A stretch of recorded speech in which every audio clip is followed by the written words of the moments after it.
Welcome, everybody. It's really wonderful to have you with us this morning. Thank you so much for your understanding in allowing us to move the session out a week. Thank God Nadia is in good health and ready to share lots of golden nuggets and an understanding around how the social media landscape has changed over the last couple of years. And I really hope that you find the session valuable. Nadia's session is around half an hour, give or take, and then she is available to answer questions for the balance of the session. So if you have got some questions that come out of her session, then please pop them in the chat box or you'll ask them afterwards. And then if you've got questions around your own social media strategy and what's going in your own business, then obviously please feel free to ask those questions. And remember, we all learn from the questions you ask. What one person's question may be, another person may not have thought about. And through that conversation, it's a shared learning experience. So we love the questions and we learn a lot from them. So thank you for that.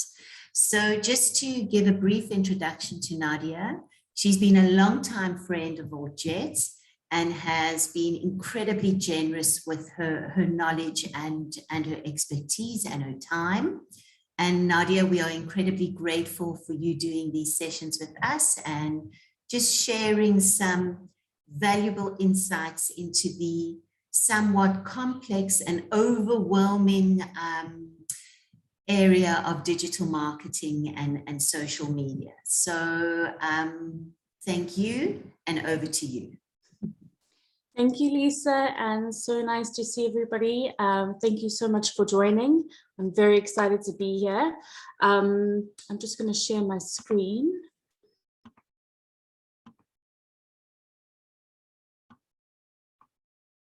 Okay, is that good, Lisa? Cool. Okay, so today, I want to take you through the state of social media marketing today in 2022 and how to use specific trends to your advantage. I'm also going to take you through building a social media strategy from scratch, which will help you go from a reactive state of content creation to a proactive state of content creation. I'll go through all of that in more detail as we go along. So how has the pandemic impacted social media and the people who use the channels in 2022? Let's take a look at some insights. How have consumers changed when interacting with brands online? They're buying more online. They're proactively researching products. They're not afraid to criticize the brands that target them, often through social media. They're choosing products and services that reflect their views and lifestyles. Today's consumers demand to be understood. They're blocking the marketing they don't want to see. They know what they want, and they know that if they don't see the value in your brand, they can go somewhere else. South African social media users have gone from spending an average of 2 hours and 47 minutes to 3 hours and 37 minutes, nearly an entire hour longer. Obviously, possibly due to the pandemic and spending more time on social media and their phones and devices. But use this to your advantage as marketers or business owners to be where you'll be seen by your customers, which is obviously through social media. Instagram and Facebook continue to be the top performing platforms in terms of user usage across various generations. So it is a good idea to stick to those channels if your audience, your specific target audience, are using those channels. However, there are benefits to being on platforms like Snapchat, TikTok, LinkedIn, because there is less competition and higher organic reach. Across all generations, people are using on average about 3 social media channels at a time. Analyze each social media channel and which audience uses that channel and what they use it for. Create your content according to what they use those social media channels for. So for example, Facebook, people primarily use Facebook to message friends and family. Then they use it to post and share photos or videos. Lastly, they use it to keep up to date with the news. Instagram, people primarily use Instagram to post and share photos or videos. Then they use it to follow and find information about products and brands. Lastly, they use it to find funny and entertaining content. People primarily use Twitter to keep up to date with the news. Then it's used to find funny and entertaining content. Lastly, they use it to follow and find information about products and brands. Pinterest, people use it to follow and find information about products and brands. Then it's used to find funny and entertaining content. Lastly, they use it to post, share photos or videos. Snapchat, people share photos or videos. Then it's used to find funny and entertaining content. Lastly, they use it to message friends and family. TikTok, people use it to find funny and entertaining content. They use it to post and share photos or videos. And then lastly, they use it to keep up to date with the news. So really, the information is out there. Not every channel is the same, and people use each social media channel for different reasons. And once you know what the reasons are for the audience that you are looking to target to, and why they use those specific social media channels, you can really engineer your content to talk to those people on the right social media channel with the right content. People turn to social media the most when researching a product or service. Your social media content, post frequency, and consistency legitimizes your brand. Reviews that are current also influences a consumer's decision about your brand, product, or service. Use this to your advantage by being consistent with your posting. Encourage your customers to write reviews and use those reviews as content. So it is vital to be consistent, because when people come onto your social media channels and they see you haven't posted in a couple of months, to them, they might think that your business no longer exists, or that you've just maybe taken a break or something like that. So being constant with your content is so important. Okay, so let's talk about content creation. The main question I get asked is, how can I create content quickly? And what I've come to realize is that the initial planning seems so overwhelming to people that they tend to stay in a reactive state when it comes to their social media presence. This leads to overthinking about your content, overanalyzing, maybe procrastinating because it just seems so overwhelming, just posting for the sake of it and not really being intentional with your content, leading to frustrations and disappointment when looking at the results versus the effort. Staying in a reactive state of marketing will make your content come across as maybe it looks too rushed. You wouldn't have put a lot of effort into what you're trying to say, and you might have missed out on many opportunities, like jumping on international holidays. And sometimes it can seem so overwhelming to just do one post because you haven't really put thought and plan into your entire story. It is crucial that you build a social media strategy and plan so that you avoid being in this reactive state. The key is to become proactive with your digital marketing and social media with the use of a social media strategy. And you only have to do this once. So it's all this, the tools that I'm going to give you now is something that you're going to invest a good couple of hours into of your time, but you're going to reap the rewards later because you would have put in all the hard work in the beginning to help you create content quickly later on, so that you don't feel overwhelmed. You don't feel like you need to procrastinate because it's all too much. And you have a solid plan. And I promise you, what I'm going to show you today will help content so quickly that once you get into the routine of it, it's going to make your life so much easier. So here's 8 steps to building a social media strategy. Number 1, get to know who your audience is and how you're going to talk to them. Think about their lifestyles, attitudes, perceptions, even aspirations to see what really drives their actions across the media they use. So here's a sample of some of the questions you could be asking. It's a bit of a guessing game, but allows you to build the persona of who you're talking to. Define their personality types. How would they describe themselves? Are they outgoing? Are they introverts? Are they a little bit of both? Lifestyle indicators. How do they describe their lifestyle? Do they enjoy being outdoors? Do they love going shopping, going out or staying in? Self-perceptions. Which attributes do they say they possess? Do they see themselves as good people, contributing to society? Desires. What do they want for themselves in life? Do they want to be homeowners or do they want to travel? Values and opinions. Where do they place their energy and trust? Try answering these things about your primary and secondary audience to get a good idea of who you are talking to. Your primary target audience is the key customer audience segment that you are pursuing with your product. These are usually the people who value your product the most, and your marketing strategy and plan will revolve around reaching these people. I like to put a bit of a visual to the person that is my primary audience. What do they maybe look like? Who are they? How do they shop?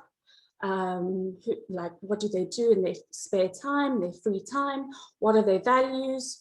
Are they conscious about the environment, eating healthy, living a balanced lifestyle? So this is just an example of a sort of primary target audience, and just jotting down some things about them, because then you can see what kind of content would this person appreciate seeing and interacting with.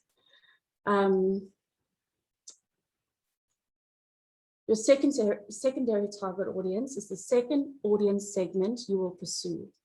These are not usually the key focus of your marketing strategy or plan, but will find your product and marketing appealing.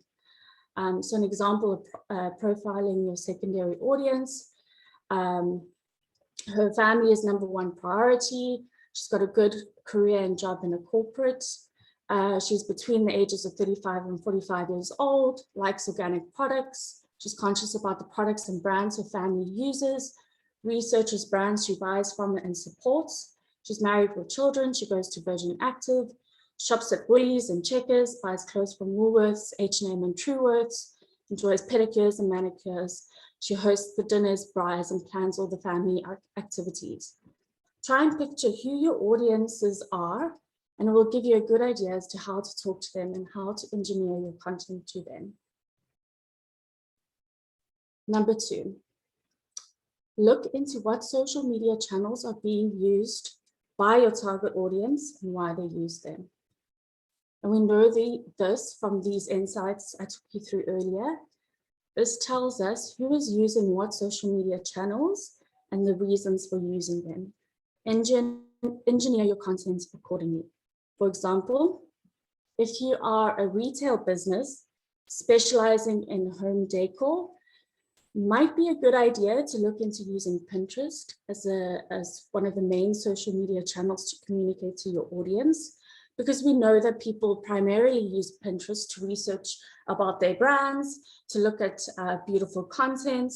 So it's important to maybe look at using that social media channel to talk to your audience. If your business isn't a very visual type of business, so you're not necessarily selling a product, but your target audience like to use Instagram. So you want to be able to be on that social media channel so that you can talk to this audience. So find creative ways that you can still be on that creative channel, that visual channel. And ways that you can do this is by reposting funny content that is obviously linked back and relative to your brand, of course. Post infographics and interesting stats from your industry. So it's really about looking at each social media channel, which of your target audience is using that channel, and how can you create content to talk to that audience, and obviously link it back to your brand. Number 3, then decide on which social media channels you should be using based on your target audience's preferences and reasons. Then define the role of each social media channel. Again, not every social media channel is the same. And it's important to look at say you're going to choose 2 or 3 social media channels that you're going to market to. You can 100%, for the sake of being consistent with your content, you can cross-post your content to the various social media channels. It's not a problem at all, and it's great. You can stay active on all your social media channels. But if you want to take it a step further, look at the role of each social media channel. So for example, let's say Facebook will be used to share only blog articles, news about the team, reviews and your business milestones. And then on Instagram, you'll be posting more visually appealing images of product or services, beautiful quotes and memes. So that's the kind of content that is relative to, say, the Instagram channel, and then posting content to Facebook that is relative to the Facebook channel and why people interact with that channel. Oh my goodness, I hope that all made sense. Number 4, don't reinvent the wheel. See what your competitors are up to. Go and research your competitors. Take notes on the following. When your competitors, if they're a brand that has been around for a long time, or they're just an aspirational brand that you look up to, that you think like, oh, I love what they're doing, I love how they approach things, go and do a deep dive into their social media channels. Start at their website, go check out the links to their social media platforms that they use. Try and figure out why are they using those channels. There's obviously a reason for them. And also, if they're a big brand, or they're a brand that's been around for a long time, they've had the money and resources to research which social media channels they should be using and why. They've had the money and resource to look at the kind of content that they post. So really, you just want to piggyback on what they've done and learn from them and see how you can use that to your advantage. When you research, take notes on the following. Which social media channels are they using? What kind of content are they posting on each social media channel? What do their posts look like? How do they write their captions? See how their audience responds to their content and how they engage back with them. Look at how they communicate specific promotions, new product announcements or service announcements, and where they're taking their users to. So when they post something new, how does that post look like? And then where are they taking their users to? And then again, if people are commenting, how do they respond to their customers? Are they telling them to email directly or submit their question on the website, or they're taking them directly to the product? Really just analyze what your competitors are doing and use the key things that stand out to you for your own social media strategy. Number 5, based on all the research you've done and you have decided on which social media channels you're going to be using, decide on your content pillars and how or where you'll be getting this content from. So this is something that we've spoken about before, but I wanted to bring it into these strategy steps because it's, as you can see, it's step number 4 or number 5. Yeah, number 5.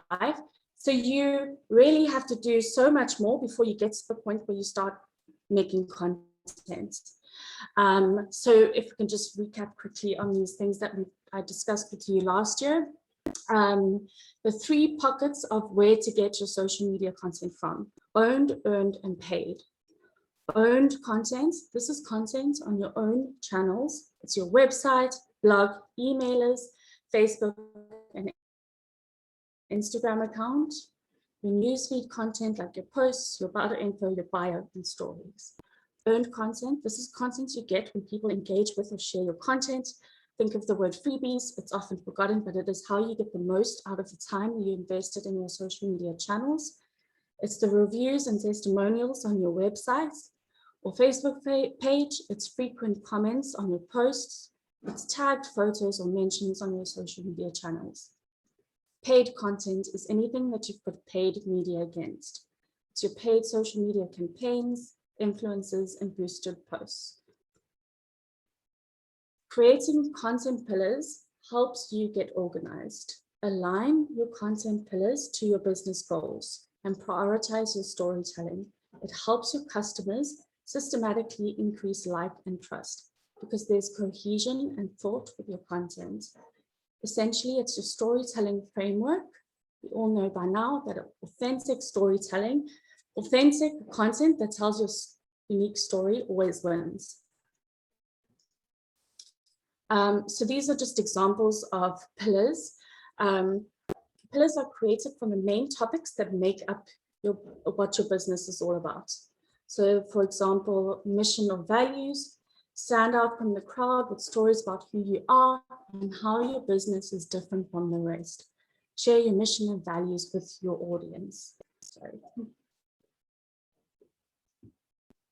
This kind of content, you really want to be authentic with your audience and show them who you are and your unique business story, because people love hearing that kind of stuff. It really separates you from your competitors, and people can see the kind of business that they're contributing to and investing in.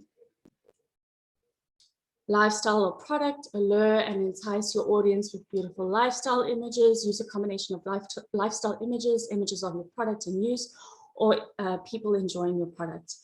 If you don't have a product, this kind of pillar could be things, say you're maybe someone like me, if I do just social media coaching, what are the sort of things that inspire me, that get me excited? Maybe it's sharing content from other content creators and why I think that content is really nice. But really just finding ways to put forward some beautiful imagery, especially on channels like Instagram and Pinterest, etc., which are very visual platforms. Engaging or topical. So this pillar is all about the unexpected fun. Ask questions, generate questionnaires and polls. Really, this content pillar is all about being fun and engaging with your customers. You could even post insights or infographics about your industry. It's really about generating a bit of a conversation with your audience. Another example of so topical content is say, I'm sure you've heard of like today's International Donut Day, and really it's just a hashtag that's sort of trending for that day, or like a topic that's trending for that day. And if you are, say, a food brand, or you're in the food industry, then maybe jumping on that International Donut Day is a good idea. You could post a recipe or just like a fun fact about donuts, but really essentially it's about also helping you create content, coming up with ideas for content, and then obviously jumping on things that are trending and popular. User-generated content or community content, turning reviews, tagged photos and comments into your own posts. Another example of this kind of content is if you're a business that rents out a hot desk space or studio space, maybe tagging and showcasing some of the neighboring businesses to show the exciting things that surround the area. This is content that has already been created by other businesses, but you are showcasing them on your social media platform, and they'll probably end up doing the same for you, which is the shared community, which is essentially what social media is all about, is building your community.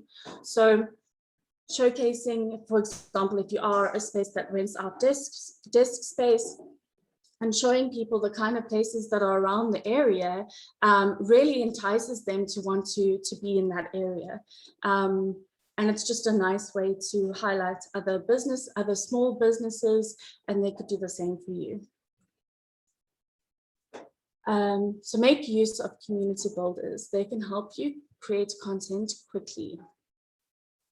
Some types of community builders: your neighborhood, depending on your location, service, and products. Reviews: encourage your customers to review your product or services. Use the great reviews as content. Your customers: encourage your customers to post about your product or service and tag you. Repost this content onto your feed or stories. Influencers: use influencer marketing to reach new audiences.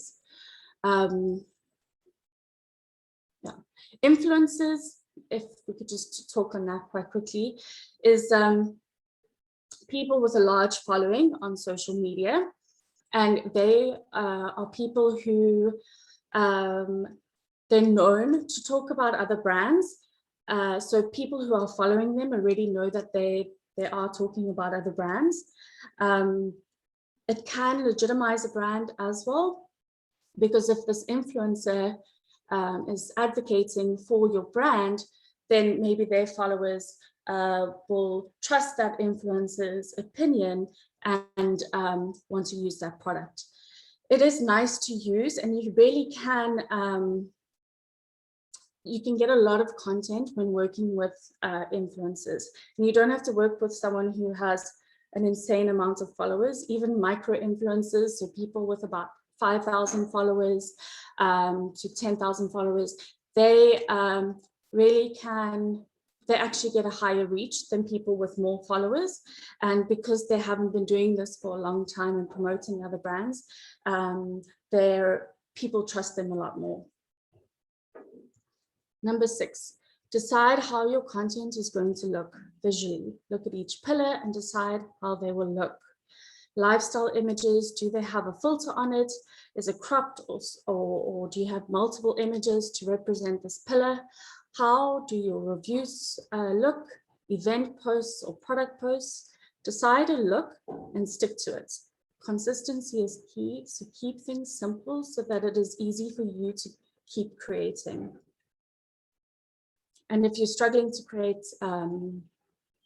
create content constantly and come up with imagery, use things like color blocks with simple messages to allow to still keep active. And then obviously you can use quotes and things like that to also stay active and create nice content. Consistency in the way you present your content is also very important. So make sure to bring a bit of your brand's colors into your content so that people know which brand is talking to them. But yeah, keep it very simple. Don't use too many filters.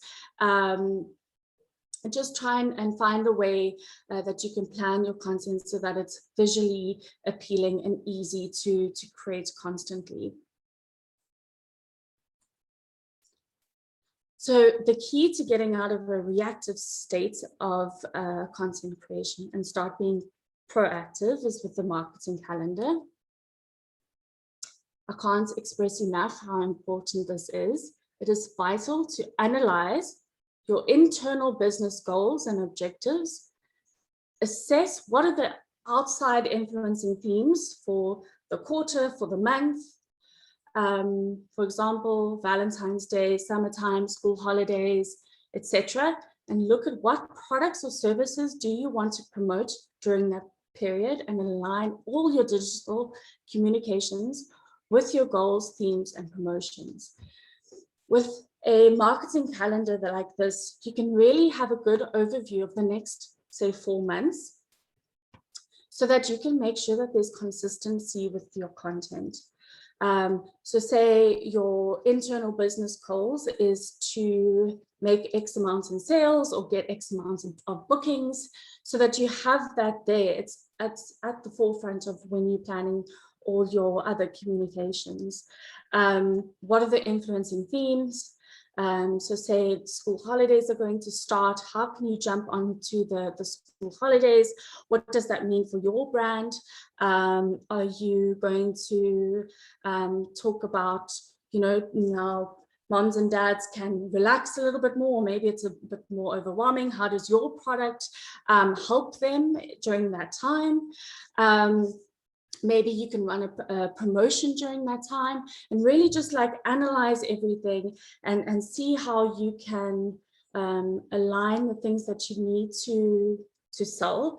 So say something might be expiring in terms of products. If you are in the food industry, a product is going to expire soon.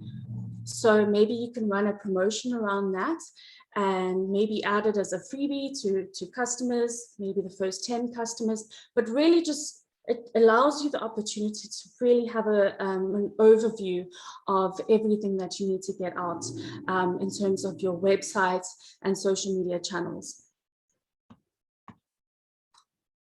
Number 7, plan your content in advance. So I'm going to quickly take you through how I sort of plan a content plan, or create a content plan.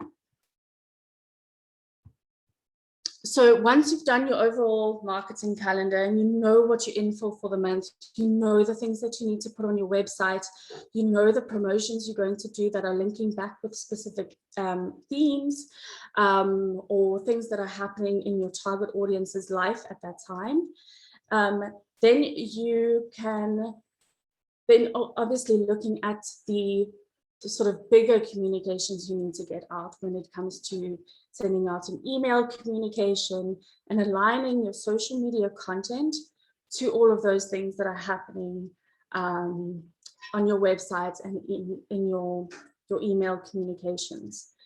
So what I always have at the top of my content plan is my content pillars and a little sentence to sort of describe each content pillar, especially in the beginning when I'm working with the brand for the first time, because this is what my clients has approved in terms of the content pillars and what that content pillar means. And if there are any international holidays, is our brand going to jump on, say, International Women's Day? Maybe we're going to link it back to a promotion.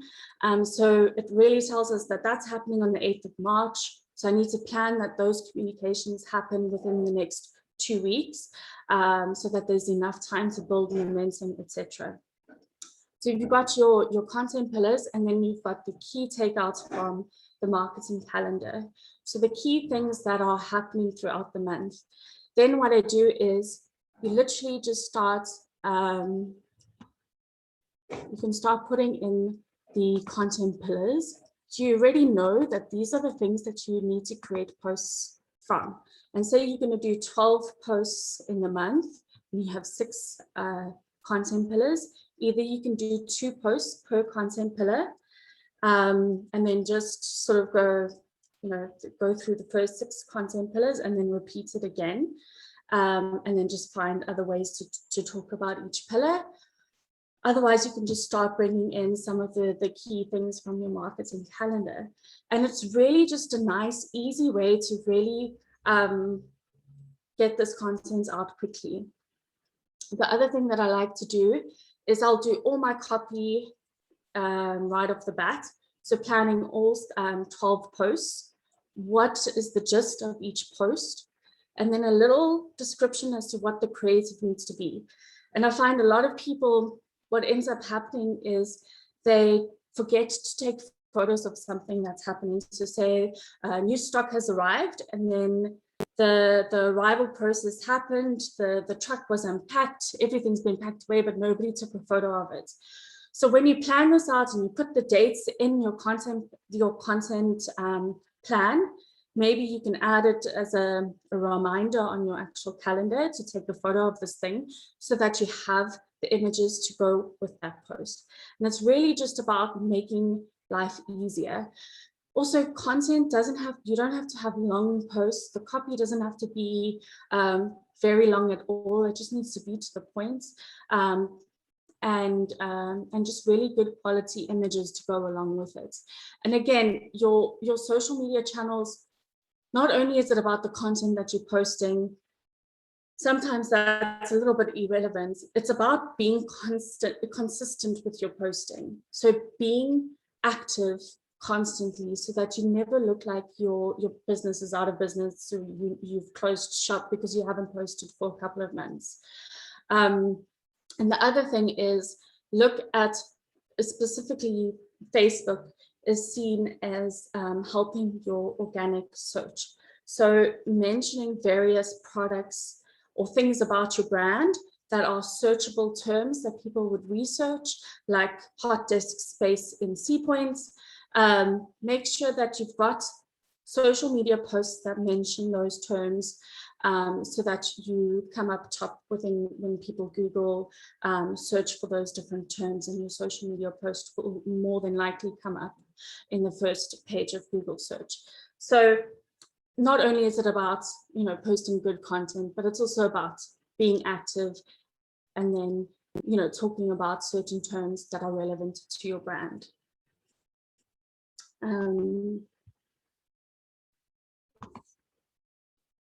Okay, then number 8, make use of reports, and report in at least 4 to 5 main KPIs.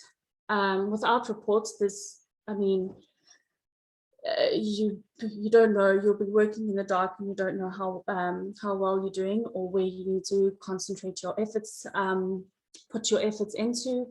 So just looking at general things like, how many followers did you get from this month compared to the previous month? Have your email contacts grown, and by how much? And if not, maybe find a way to grow that, and maybe run a promotion around it, or have a coupon code, a sign up, get 10% off kind of coupon code.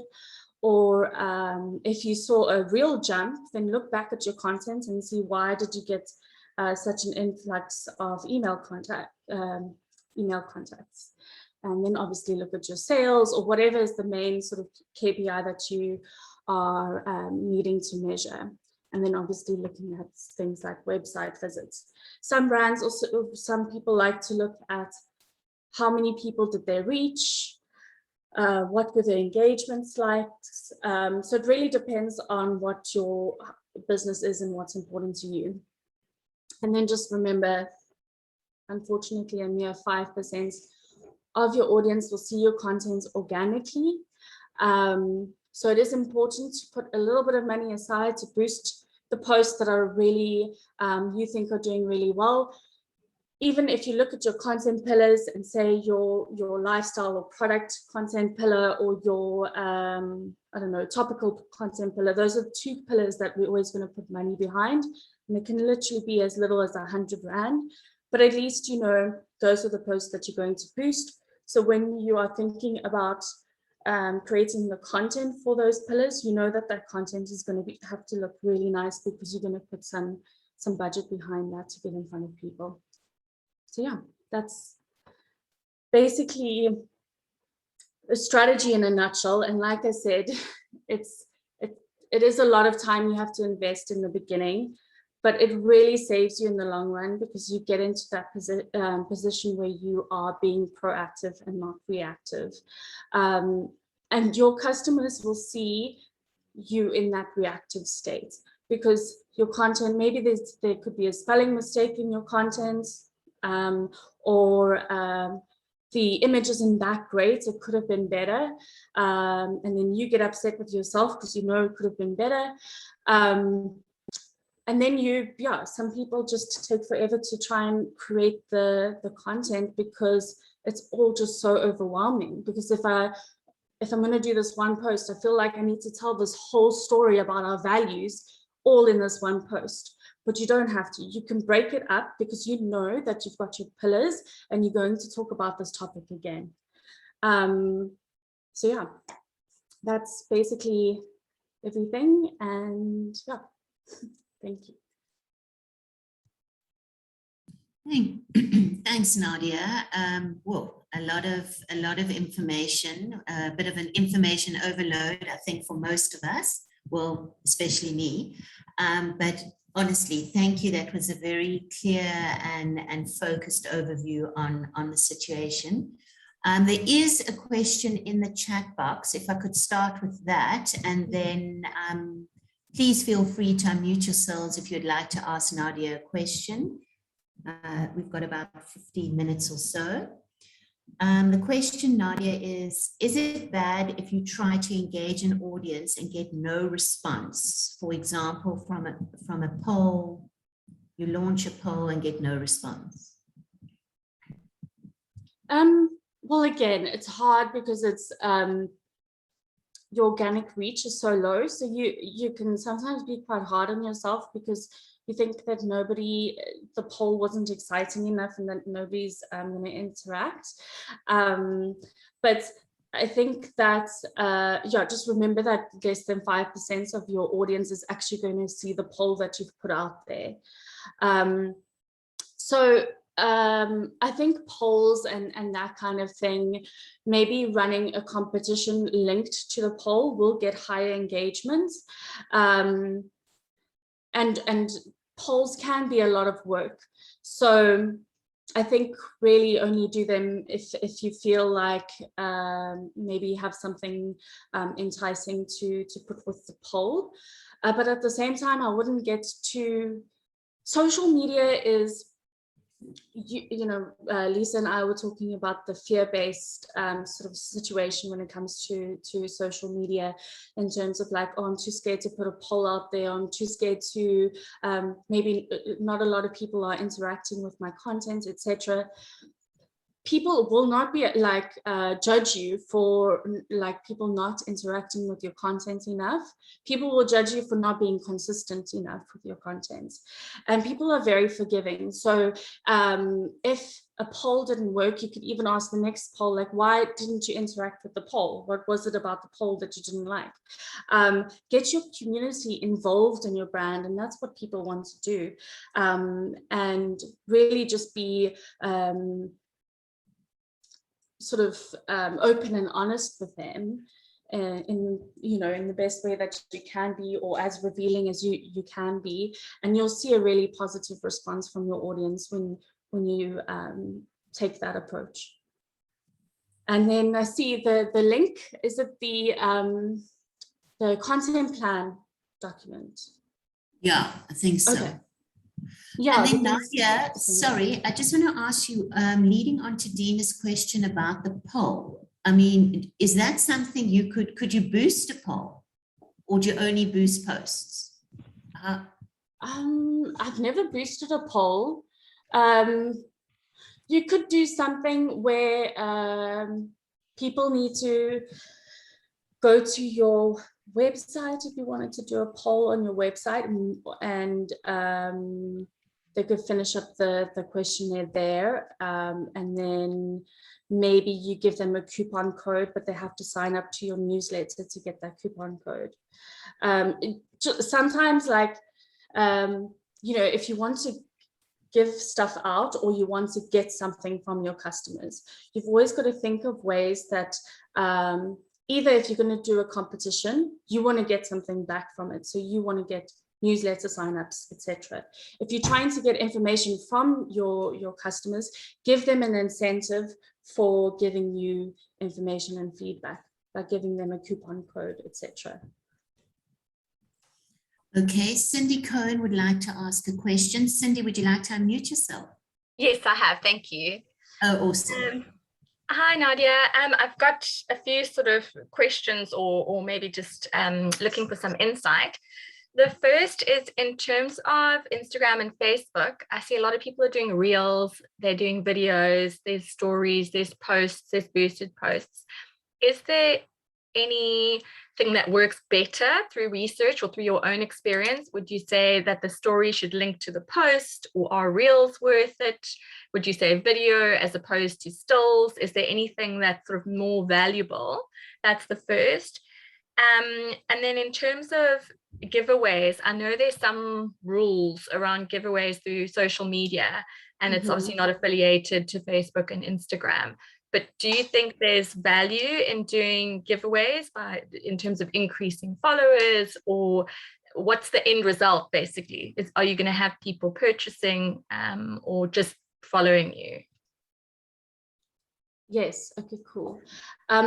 So in terms of what's more valuable, I always, Reels, video content versus static content, newsfeed content versus stories and Reels, etc. It's really about how quickly you can make content, or how easy it is for you to make content. So the easiest place to make content is static posts, newsfeed posts, sharing it to your stories. If that's all you can do, then that's what you do. And make sure to use Facebook and Instagram. A lot of people are thinking that Facebook is, nobody's using Facebook, but people are, and people use Facebook as a search engine tool to find out more about businesses, etc., and it helps with your Google search. So I always say that if it comes naturally to you, or if you have someone in your business who can help you create content, then use those other spaces. It's only valuable if it's used the right way. So just posting for the sake of posting, or being in a reactive state of creating your content is never going to be, you're always going to feel frustrated, and you're not going to get the results you want. So I always say to people, start with what's easy for you, get the hang of that, and then start bringing in those other things, because Reels and stories, those are becoming the number one sort of spaces for people to utilize. But if you can't get your newsfeed content, if you can't wrap your head around that and get that out consistently enough, then I don't know how, Reels and managing that space is going to help. But definitely what I like to do with posts is, I think it's quite easy to turn posts into stories. So whatever you're putting in the write-up of your post, you can put it as a slide in stories, and then obviously add the images. There's really quick ways to just turn a post into a story. And then in terms of giveaways, you're right, there is rules. Facebook Meta doesn't allow you to boost, if you can't mention the social media channels itself. You can't promote the social media channels itself. So asking people, enter this competition, you have to like, follow, comment, etc. Also go and like and follow this page. Once you start using those terms in your social media posts, your reach will be a lot lower. So for what I like to do with giveaways is, if you're not looking necessarily for more followers, I think influencers and sort of jumping with, collaborating with other brands will help you get more followers. But with giveaways, what's a nice thing to do with giveaways is to incentivize your followers to generate content for you. So you can use that content and repost it on your social media channels. Does that all make sense? That sounds great. And you mentioned influencers, and I think that's also becoming a big advantage of social media, is to link with influencers. Yeah. Influencers and other brands. So if you see that there's another brand that's also niche and small, but they've maybe got their content creation down and they're doing some really nice things, reach out to them and see how maybe you guys can collaborate on something. Thank you very much. Cool, pleasure. Nadia, one question from me is, in terms of the social media platforms, you never mentioned LinkedIn. Can you just talk to that? Because some of us are on LinkedIn and use that platform quite a bit. So can you just give us some insights around LinkedIn, please? Yeah, LinkedIn is amazing. I use it quite a bit as a business tool for myself. Again, the same principles you can apply to that channel. again, it's about defining the channel roles. So say you are going to use LinkedIn, it's going to be information-based. You want to be a thought leader in your industry. So you want to share other pieces of content that you find interesting and why you find it interesting, and then engage with your community, comments on other people's posts, etc., that are active on LinkedIn. And really just build your business. It's a business tool, it's a business space, and it's all about that at the end of the day. As a brand, you can use it to showcase your corporate responsibilities, your milestones within the business, you know, thought leadership articles, blog posts, etc. It is a great tool because you don't have a lot of competition, although I think it is getting a little bit more popular, but your reach is a lot higher. Also, what I find is boosting posts within LinkedIn, you can be far more targeted with the type of people you need to reach within your industry, whereas Facebook targeting is a little bit more broad, and you really have to use things like the Facebook pixel and information from your website to target the right people, whereas LinkedIn, you can target like certain things that would be on someone's LinkedIn profile, which is really nice. Great, but yeah, also just staying constant, maybe 3 posts per week. I mean, yeah, not 3 posts per week, even 2 posts per week. You'll see like a really great return on investment in the time that you spend with LinkedIn, if it's valuable to your business compared to other social media channels. Great, thank you. I think we've got time for one last question, so I'm going to let Jen talk. And then before we close off, everyone, I'd just like you to stay online for 1 more minute, because we've just got a couple of polls to ask you a couple of questions for the kind of training you want going forward. So I would appreciate it if you could stay on for that. So Jen, if you would just like to ask Nadia your question. Nadia, I just wanted to ask, just from your experience, my product is generally moms to be middle upper class. What in terms of, and it's also clearly it's grown through word of mouth. So I actually am quite ignorant about social media. I have someone who assists me, but we were discussing it the other day, and she's finding that influencers are having the better kind of impact on me, as opposed to actually Google ads all the time and upping that. What is I just wanted to get feedback and your experience from that, if we're going in the right direction or if we should be looking at something else. We're doing Facebook and Instagram. That's our main platforms. Okay, amazing. That sounds really great. And it sounds like you're building a wonderful foundation for your brand. I think that it takes about a year to measure whether it's the influencers or Google ads that has the better return on investment. So you do have to sort of experiment a little bit and sort of make quick decisions in the beginning. But I promise you, from my experience in the other brands and companies that I've worked with, investing in Google ads from the beginning is very important. And your digital footprint will be incredible with the use of Google ads, and it gets cheaper with time, and you will see a higher return on investment. I think you're seeing influencers as the number one sort of place where you're generating a lot of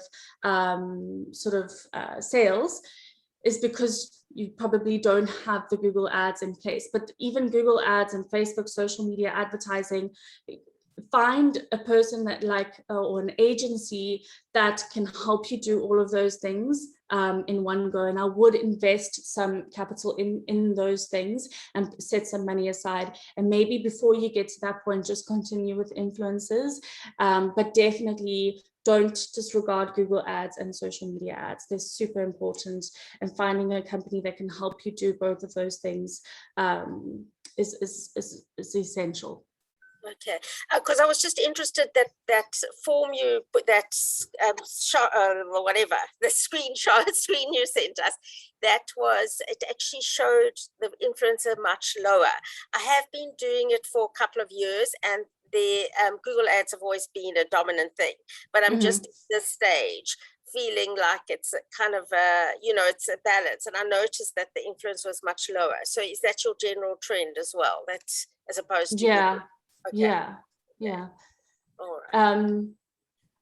Yeah, it's different for everybody. Everybody has their own sort of things about what, you know, works better for them and or not. But I think the most important thing is to look at your whole digital ecosystem and making sure that everything is getting looked after. Okay, great. Thank you so much. Thank Pleasure. Anna B, you want to ask something? Oh, you're on mute. Hold on a second.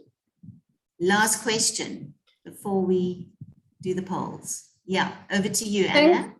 Thank you, Nadia. That was most interesting. You mentioned employing a company to do the Google ads or Facebook ads. I can't remember. Can you mention any companies that you would recommend working with?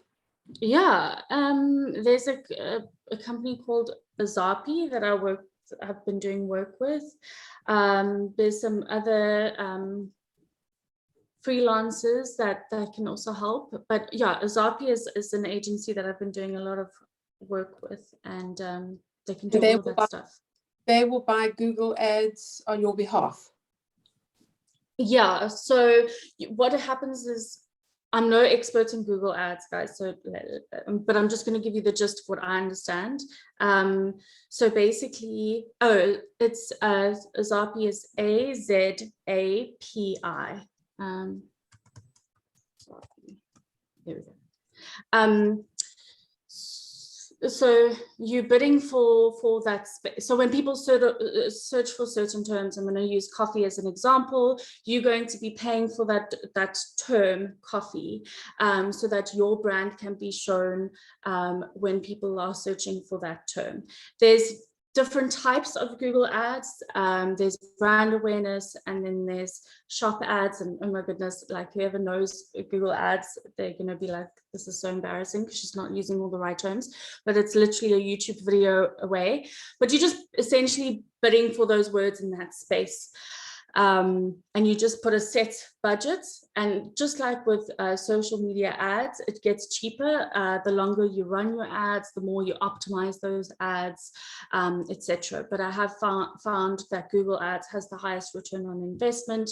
Your social media advertising and content creation, etc., is a real supporter to your Google ads, email content, etc., etc. Thanks, Nadia. Just hold on. Sorry, Anna B. I just want to officially just thank Nadia and everyone for being here. I need to be mindful of time because I know a lot of people have to leave. Whoever wants to stay on, if you want to ask that question, Anna B, please do so afterwards. So Nadia, thank you so much for this power hour on explaining social media, the landscape, and helping us to create that proactive strategy for 2022. And let's hope that when we meet again, we are all in a stronger social media position, thanks to you and sharing these insights with us. So thank you, and thanks to everyone for joining us. Wonderful to have you with us. And please stay online for 1 or 2 more minutes once I've stopped recording. Thank you. Bye. Nadia, I have a quick